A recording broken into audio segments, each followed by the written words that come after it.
After 18 years of war in Afghanistan, US-Taliban signed peace deal in Qattar. The United States and the Afghan Taliban on Saturday, the 29th of February, signed a deal in Qattar allowing for further peace talks and the withdrawal of American troops from Afghanistan, potentially ending the longest war the US has ever fought.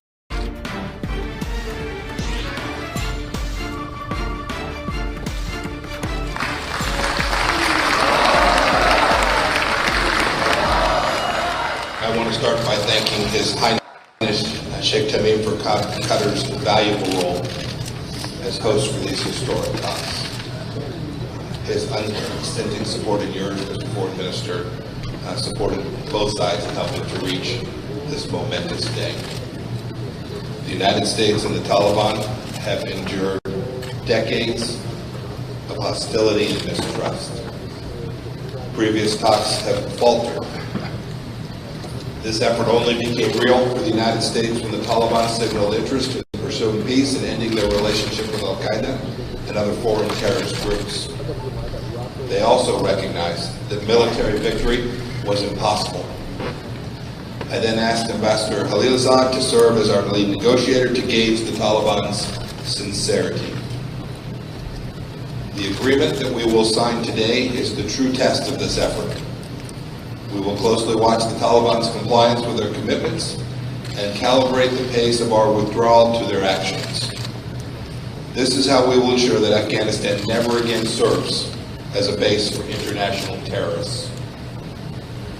The negotiation process in Doha, with all of its twists and turns, has shown it is possible for us to take the step together. Over the past 7 days, violence levels have reached their lowest point in the last 4 years. U.S. and Afghan forces responded to the reduced enemy attacks by also respecting peace. It was not perfect, but the Taliban demonstrated, even if only for a week, that when they have the will to be peaceful, they can be. The Afghan people have rejoiced. They're moving freely about the country to visit family and friends. They're trading. They're even dancing in the streets. But we're just at the beginning. Furthering the cause of peace will require serious work and sacrifice by all sides. The United States, the coalition, the Taliban, the Afghan government, other Afghan leaders, and the Afghan people themselves to maintain the momentum needed to reach a comprehensive, inclusive, and durable peace. This agreement will mean nothing, and today's good feelings will not last if we don't take concrete actions on commitments and promises that have been made. When it comes down to it, the future of Afghanistan is for Afghans to determine. The US-Taliban deal creates the conditions for Afghans to do just that. Here's our take on what steps by the Taliban will make this agreement a success. First, keep your promises to cut ties with Al-Qaeda and other terrorists. Keep up the fight to defeat ISIS. Welcome the profound relief of all Afghan citizens, men and women, urban and rural, as a result of this past week's massive reduction in violence, and dedicate yourselves to continued reductions.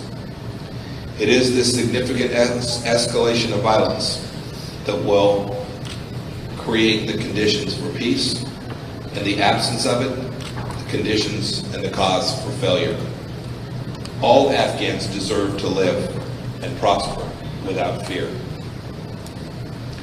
Sit down with the Afghan government, other Afghan political leaders, and civil society, and start the difficult conversations on a political roadmap for your country.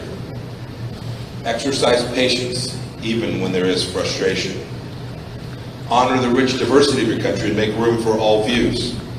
Afghan governments have failed because they weren't sufficiently inclusive. The Afghan government of 2020, and indeed the Afghanistan of 2020, is not the same as in 2001.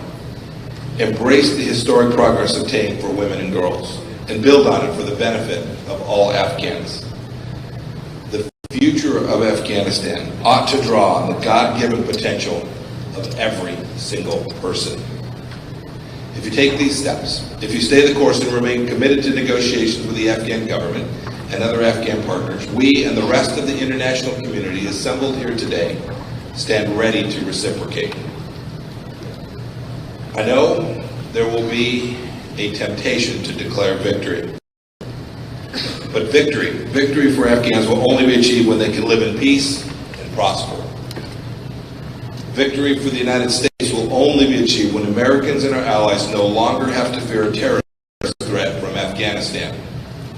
And we will do whatever it takes to protect our people.